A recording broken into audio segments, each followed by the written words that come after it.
chers frères, chères sœurs de Côte d'Ivoire, mesdames et messieurs, messieurs les chefs traditionnels venus pour nous honorer, messieurs et mesdames les responsables de Cap Côte d'Ivoire, chers militants, chers Ivoiriens, vous tous, je voudrais commencer par vous remercier à mon tour pour votre présence massive.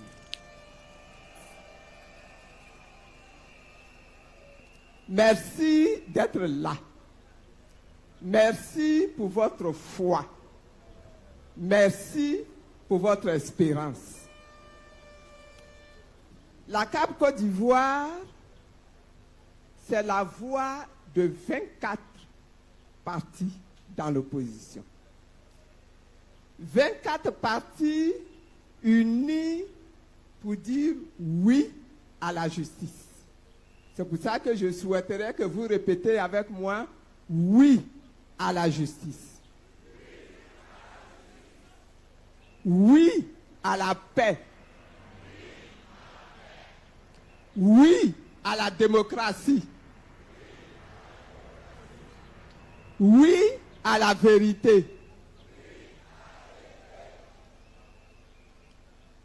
Depuis le 10 mars 2025, nous avons lancé cet appel. Mais depuis le 9 août 2024, nous avions posé au gouvernement 8 demandes claires de réforme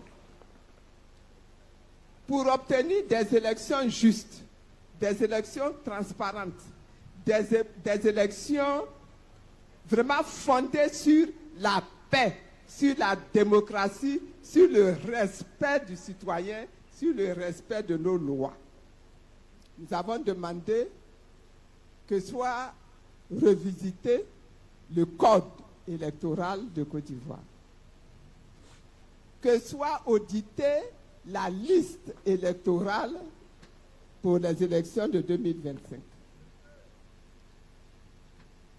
Nous avons même demandé d'annuler la CEI qui existe actuellement pour créer une nouvelle CEI en Côte d'Ivoire.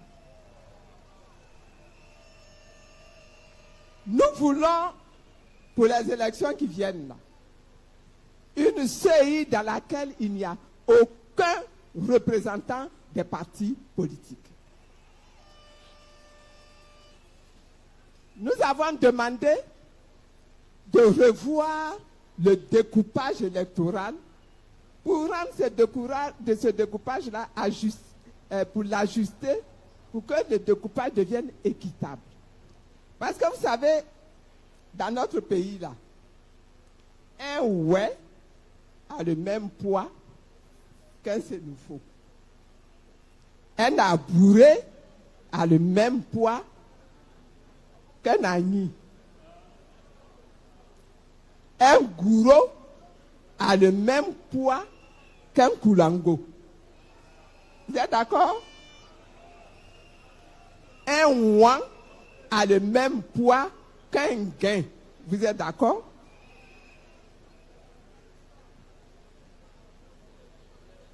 Un nébrier, chef, a le même poids qu'un abouré.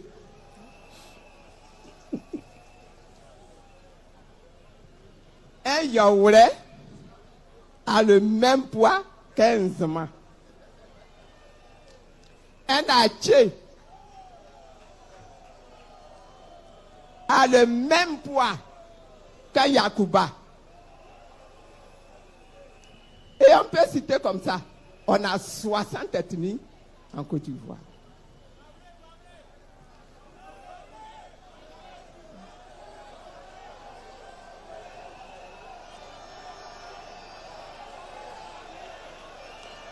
Est-ce qu'on peut oublier les baoulés?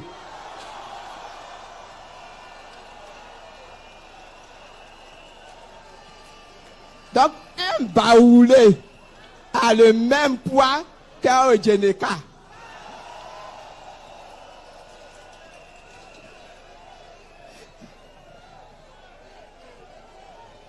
Ah, on me dit de ne pas oublier les BT.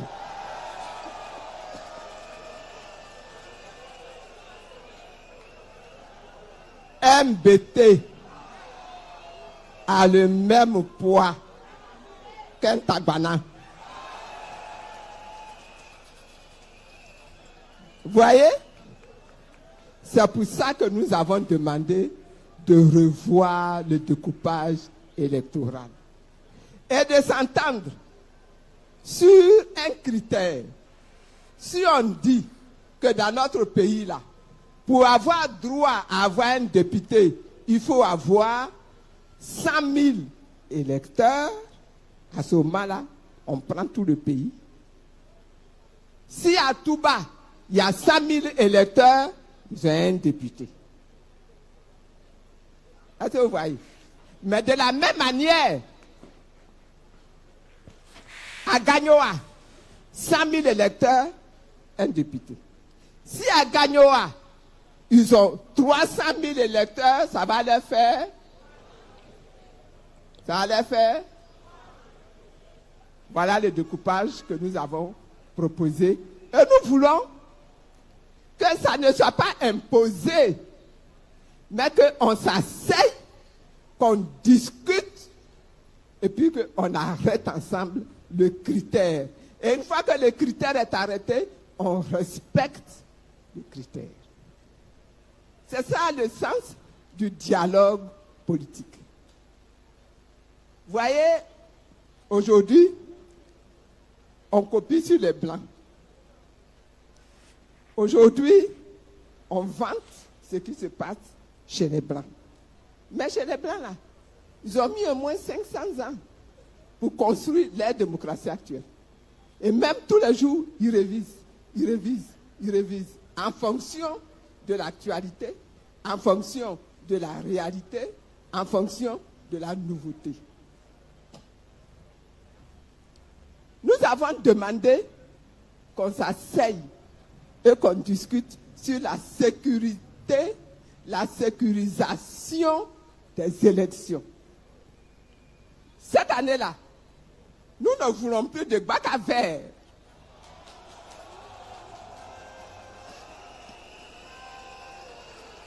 Vous êtes d'accord avec moi là-dessus? Chaque année là, nous ne voulons plus de dozo. Vous êtes d'accord avec moi? Cette année-là, nous ne voulons plus de microbes qui viennent infiltrer les meetings des partis. Sécurisation du vote. Nous voulons qu'en Côte d'Ivoire, là, comme ça se passe dans le pays des Blancs, là, nous nous asseyons et que nous discutions du financement des élections. Qui donne quoi? Comment on justifie après les dépenses qu'on a organisées pendant les élections? Est-ce que c'est légal? Est-ce que ça va être légal? Est-ce que c'est légitime? Est-ce que c'est bon?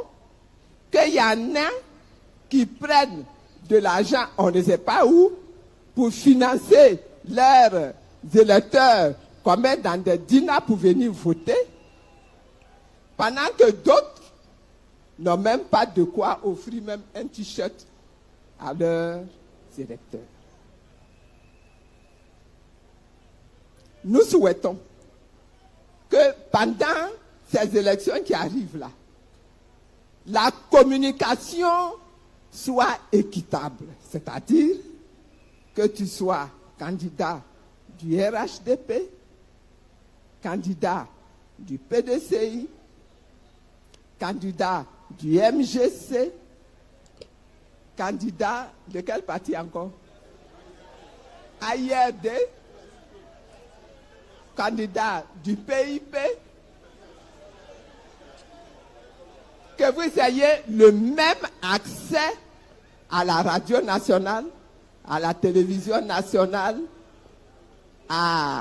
au journal Fraternité Matin, etc., etc. Et si on s'assoit et qu'on discute de tout ça, vous allez voir qu'on va être obligé d'aller réformer la Constitution pour avoir une Constitution plus équitable. Voilà ce que nous avons demandé. Ça fait 8 points. Mais jusqu'à présent, on n'a encore obtenu aucune réponse positive pour s'asseoir et discuter des 8 points. C'est une des raisons pour lesquelles on vous a convoqué. Parce qu'on voulait, yeux dans yeux, comme on dit, vous donner l'information.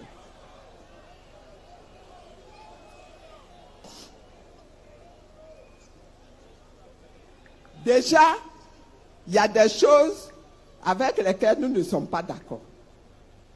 Première chose, nous ne sommes pas d'accord avec cette question du parrainage citoyen.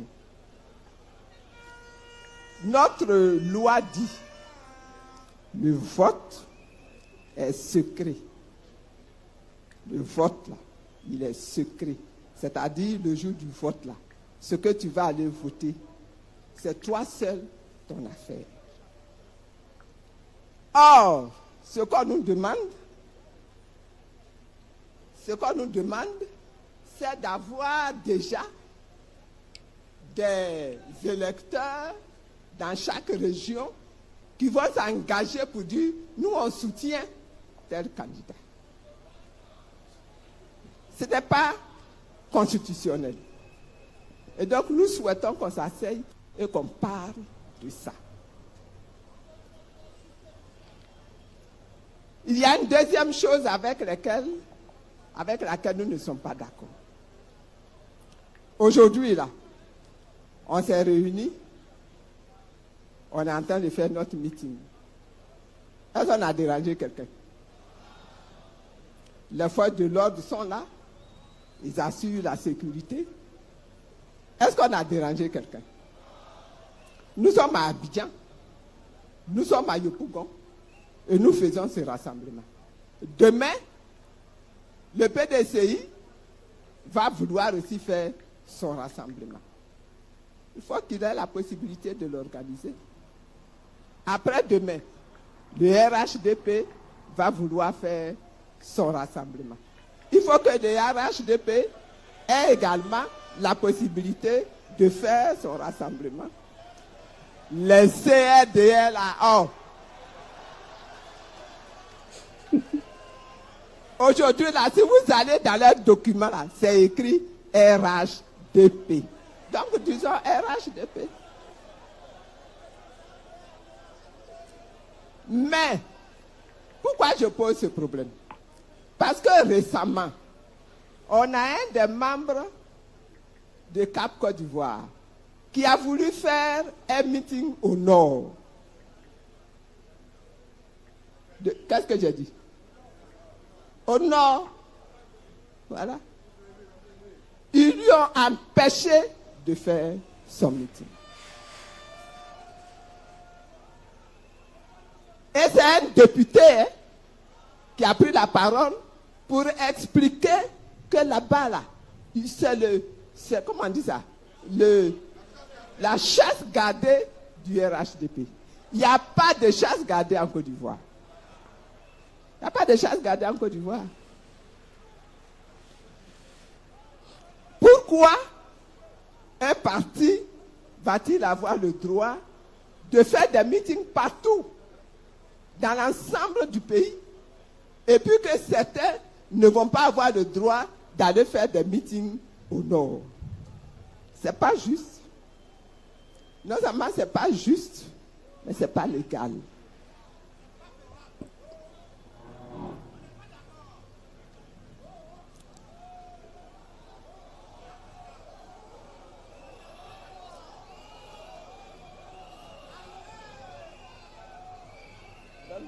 Durer dehors n'est pas durer dans la vie. Olivier Nebou. Il y a un troisième problème. C'est la présence de Dozo.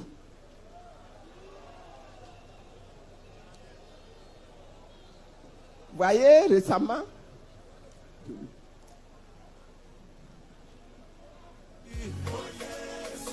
tiens-toi dans mes ailes. Durer dehors n'est pas durer dans la vie. Olivier Nebou. à Divo, dans des villages de Lakota, dans des villages de Daloa, dans des villages de Issia, des sous-préfets ont reçu du courrier, des préfets même ont reçu du courrier de la part des organisations de Dosso. Ils annoncent qu'ils veulent venir se déployer leurs troupes dans les villages.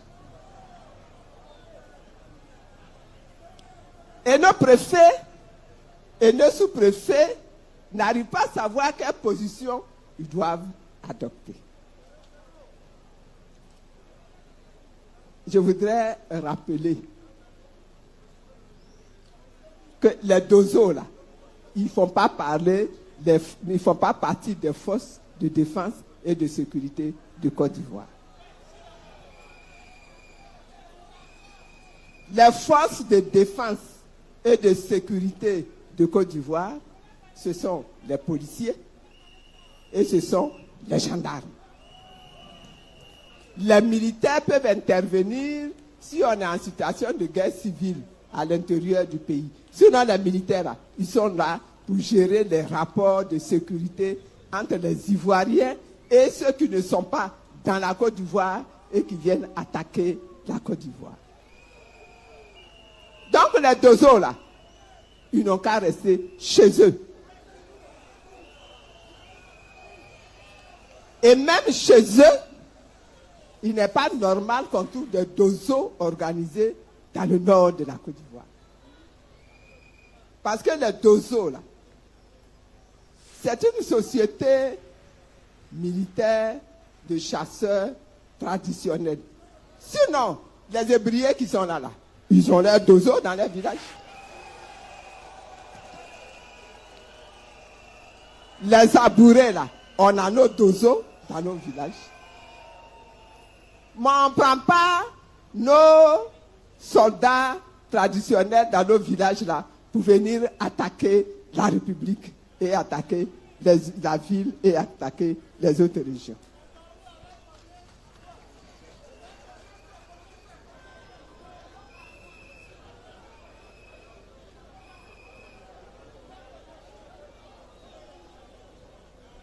Il y a un quatrième problème que je vais poser encore. C'est le problème du 4e mandat de Alassane Ouattara.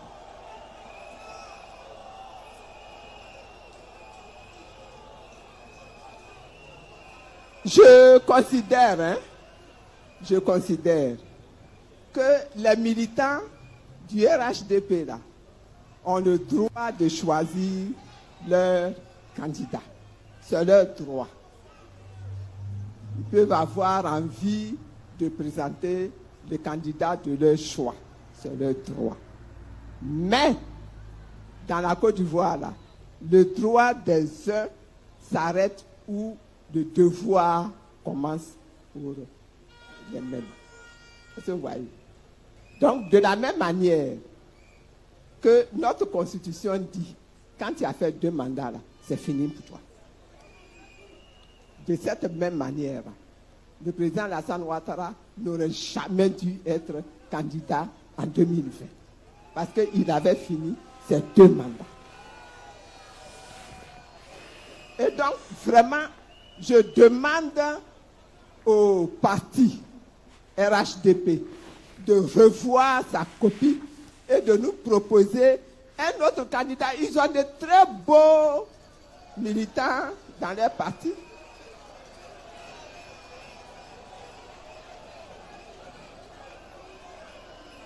Donc, à nous proposer quelqu'un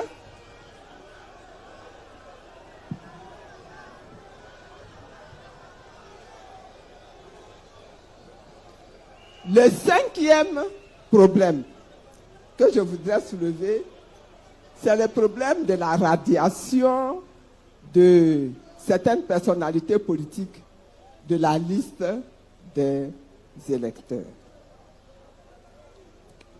Or, on a cité Babo Laurent, on a cité Brégoudé, on a cité Thiam, on a même cité Soro Guillaume, on a cité Akosi Benjo, c'est son nom que je cherchais. Des arguments judiciaires ont été utilisés pour les radier de la liste. Bon, on n'est pas d'accord, hein? Mais ils ont fait. Ce n'est pas juste, hein? Mais ils l'ont fait.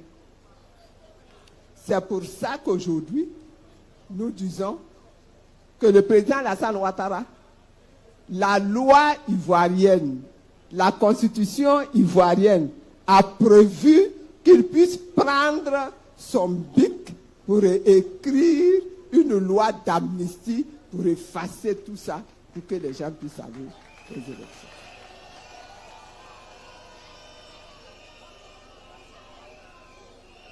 Qu'il le fasse, ça nous permettra de faire baisser la tension dans le pays.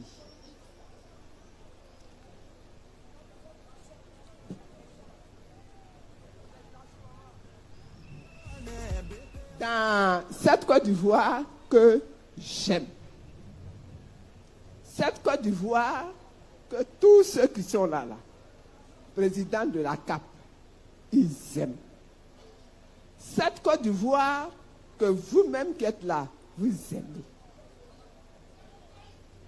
Notre volonté, c'est de retrouver la paix, c'est de retrouver la cohésion.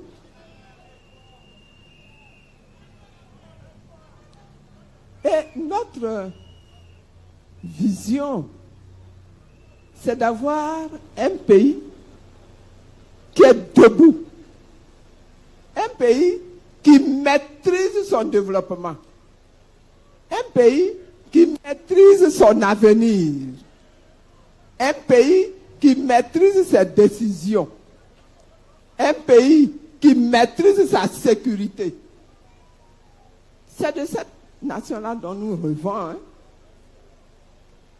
Ce n'est pas un pays qui utilise la force pour s'imposer. Hein?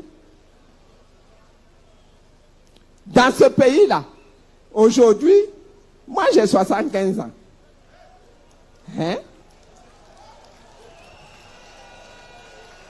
Mon avenir, c'est vous. Mon avenir dans ce pays-là, c'est vous. Et ce dont je rêve pour ce pays, c'est que vous soyez capable de m'organiser un avenir prospère, apaisé, tranquille dans ce pays. Je sais que vous êtes capable. Je sais que vous, la jeunesse, là, vous êtes capable. Et je vais vous donner quelques exemples. Nous avons eu, il y a quelques jours, des jeunes Ivoiriens qui viennent de remporter le premier prix mondial à la prestigieuse compétition internationale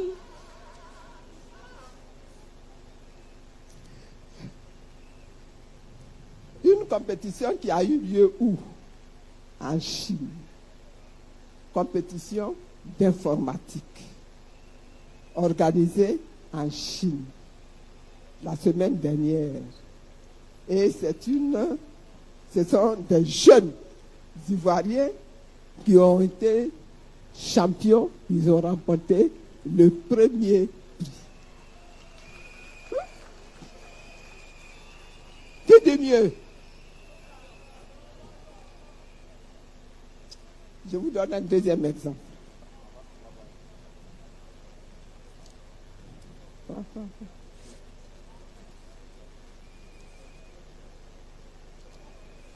J'ai reçu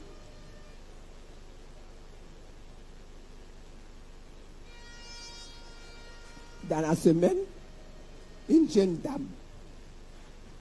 Son père, qui avait beaucoup d'admiration pour moi, l'a baptisée Eivé Simone.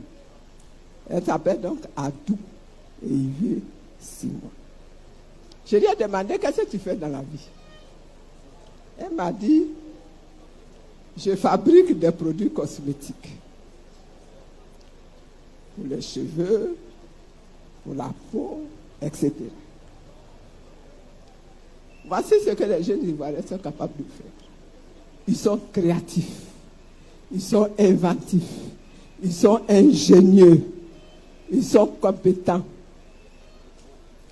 Tout ce qu'il leur faut, c'est avoir la paix, c'est avoir la sécurité, c'est avoir quelques moyens financiers pour organiser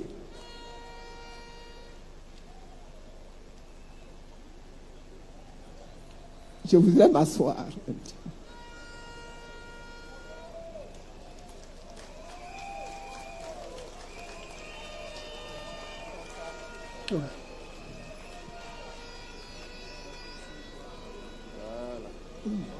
Je suis assise. Je vous ai dit que j'ai 75 ans. Hein.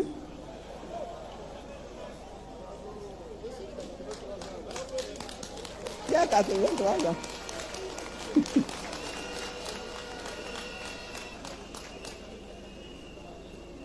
Je parlais des jeunes.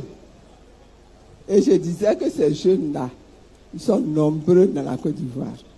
Vous êtes nombreux dans la Côte d'Ivoire à avoir toutes les compétences requises pour que la vision que j'ai, pour que la vision que nous avons tous, que cette vision-là soit réalisée par vous-même. C'est pour ça que pour finir, je voudrais juste élever une prière à Dieu.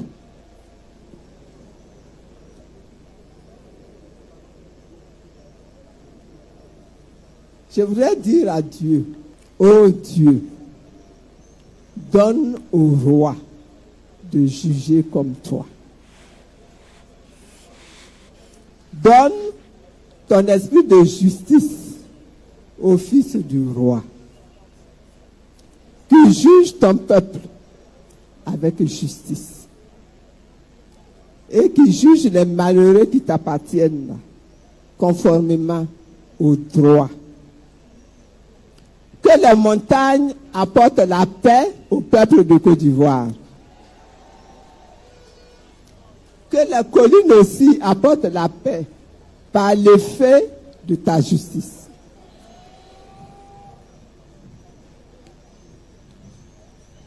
Le dirigeant de cette nation fera droit aux malheureux du peuple. Il sauvera les enfants du pauvre. Il écrasera l'oppresseur. Il rachètera les pauvres de l'oppression et de la violence. Et le sang des Ivoiriens aura de la valeur à ses yeux. Vous savez, pour gérer le monde là, il y a des règles qui sont des règles divines. Et dans cette règle divine, le Seigneur dit, il a établi la droiture comme une règle. La droiture est établie dans le pays comme une règle.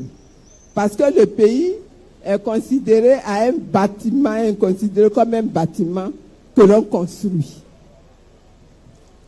La droiture est une règle dans ce pays. Et la justice est établie comme le fil à plomb.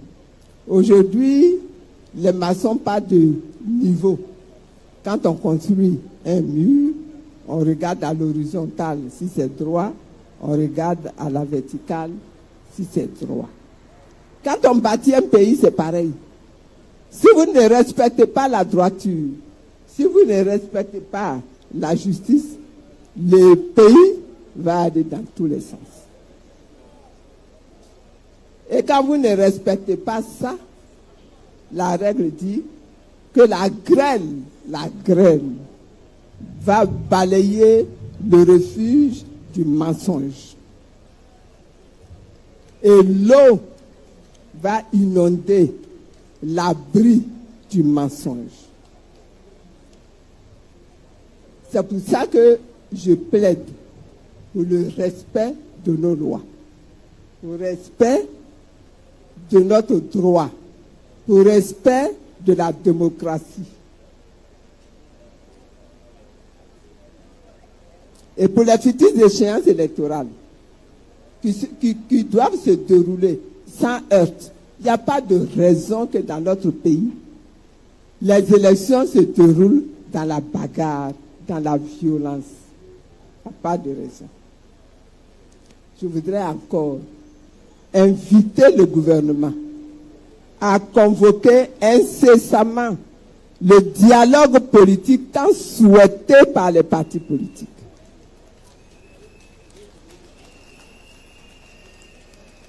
Et souhaité par la majorité écrasante même de la population.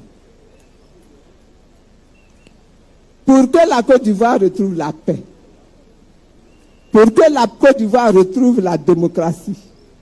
Pour que les élections de 2025 soient libres, soient justes, soient inclusives, soient transparentes, nous devons tous nous lever. Nous devons nous lever. Nous devons nous mobiliser. Mobilisez-vous. Levez-vous. Mobilisez-vous. Rejoignez le combat de la CAP Côte d'Ivoire pour le dialogue, pour la vérité et pour la paix.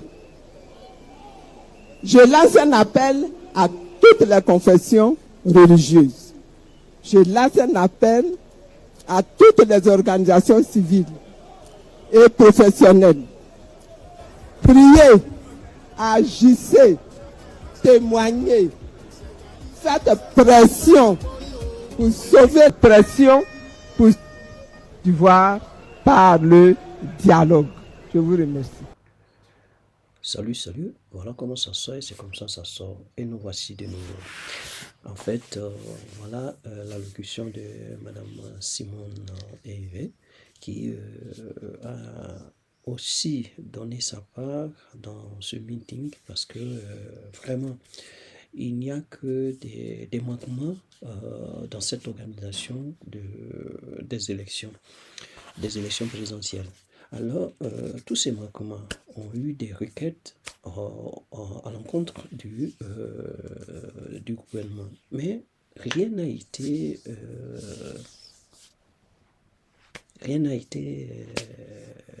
accepté. Il pas appelé.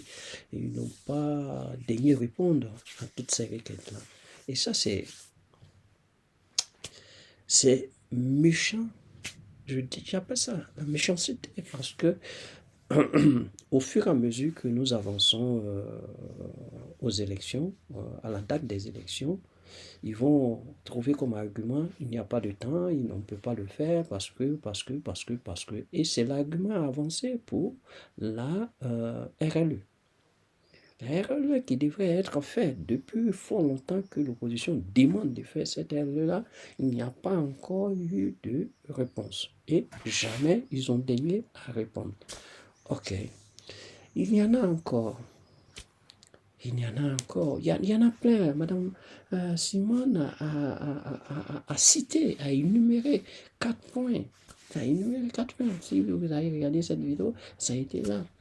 Mais moi je dis, voilà des partis politiques, ils se plaignent. Vous vous entêtez à rester sur votre position. Alors la question reste posée. Qu'est-ce que vous voulez au juste à la Côte d'Ivoire? C'est ça la question. Parce que si tous les partis politiques, surtout les opposants ivoiriens, je dis ivoiriens parce que c'est des opposants, on parle des partis politiques ainsi de suite, et demande à ce qu'il y ait un changement au niveau de, comment on appelle ça, au niveau de l'organisation des élections. Vous pouvez ne pas accepter quoi que ce soit, mais la seule chose que vous ne pouvez euh, refuser à l'opposition, c'est le dialogue. Parce que si l'opposition vous demande d'avoir une audience pour ce dialogue politique, je pense bien que la seule chose que vous devriez faire, c'est d'organiser disons, ce dialogue-là, cette rencontre-là, et parler. Vous vous appelez aux fruitistes et vous n'êtes même pas capable de prôner le dialogue entre les partis politiques. Et c'est vous qui venez vous asseoir sur les plateaux de télé pour vanter comment on appelle ça, la démocratie. C'est ça.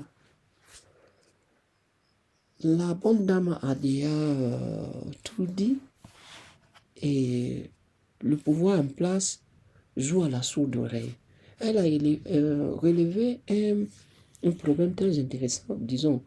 Elle a parlé de la candidature de Alassane en 2020 qui a violé la Constitution. En 2025, c'est la même chose qui veut, c'est la même procédure qu'il est en train d'attamer. Mais on dit, oh monsieur, la Côte d'Ivoire est régie par des lois. Surtout la Constitution, c'est une carte d'identité d'un pays. C'est la carte d'identité d'un pays. Donc, vous ne pouvez pas venir piétiner cette carte d'identité-là et vouloir gouverner la même Côte d'Ivoire. Non, non, ça ne se fait pas comme ça. Vous demandez aux autres de prendre, disons, de chercher solution B, solution A, solution Z. Mais vous n'êtes pas capable de chercher une autre solution. Aïe. Mais c'est quel deux poids, deux mesures ça? On vous dit, vous là, lui là, ce monsieur Alassane là, il ne doit plus être candidat. Si, il ne doit plus être candidat parce qu'il a déjà fait 3. Normalement, dans la Constitution, il doit faire 2. Donc, il n'a plus droit de venir se présenter encore. Donc, vous ne pouvez pas venir nous dire, non, c'est notre candidat, c'est lui, on le veut. Non, vous avez le plein droit de choisir un candidat. Ça, c'est sûr, sûr et certain. Ça, il n'y a pas de problème. Comme Mme Simone a dit, cherchez quelqu'un d'autre. Lui, il a déjà épuisé ses cartouches. Il n'a plus rien à prouver. Et qu'est-ce qu'il a prouvé? Nous, niente, rien, que dalle. Ok. Trouvez quelqu'un d'autre. Il y en a plein qui sont dedans là-bas. Il y a Djoumani. Il y a, comment il s'appelle? Comment il s'appelle? Bakongo. Il y a encore Bitogo. Il y a les dames qui sont encore là-bas. Il y a Kandia Kamara. Il y en a plein complicité encore et encore et encore.